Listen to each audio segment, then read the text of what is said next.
bumabati ang mabuti sa lahat ng mabubuting nanonood at tumatangkilik ng Hearts Expression.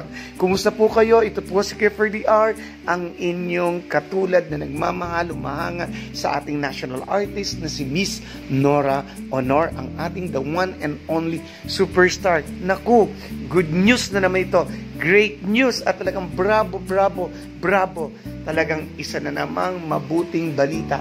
Katatapos pa lamang ng Condem, talagang sa tagumpay na nakamit ito kahapon, no, May 14 ay talagang nagdiwang tayo, nagbunyi sa tagumpay ng Condem at talaga namang ito ay pinilahan at talagang sinuportahan ng ating mga kababayan, lalong-lalo na ng mga Noranians. At talagang itong si Ate Guy, talagang the more na talagang dinadown, the more naman na binibless ng Panginoon at talagang walang makakapagbagsak sa isang Miss Nora Honor. Sabi ko na sa inyo, habang inaapi niyo sa Ate Guy, inaapi nila, no? Tayo naman mga Noranians, talagang tayo ay talagang nananampalataya na sabi nga, and God smiled at me, sabi ni Ate Guy, at talagang siya ay may himala.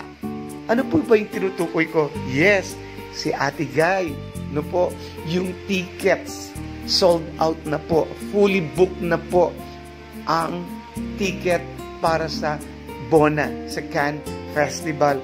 Ang galing naman, ano, lahat po ng Facebook, halos ito po ang laman at ito po ay nakita natin sa Facebook ni Mr. Jojo De Vera. At kaya tumong-tuwa tayo. Ate guys, sold out na yung mga tickets. Talagang pinipilahan ito, pipilahan na naman at talagang napakasaya ng balitang ito, no?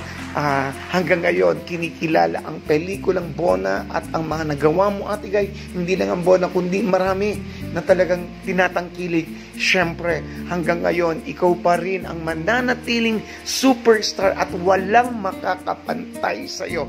Congratulations, Ate Guy. We love you. Binabati ka namin at nagre-rejoice ang lahat ng mga Noranians. Ito po si Kiefer DR na nagsasabing, as long as there is love, we will stand, and to God be the glory. Mabuhay po tayong lahat. Please like, subscribe, hit the bell button, Hearts Expression. Go, go, go!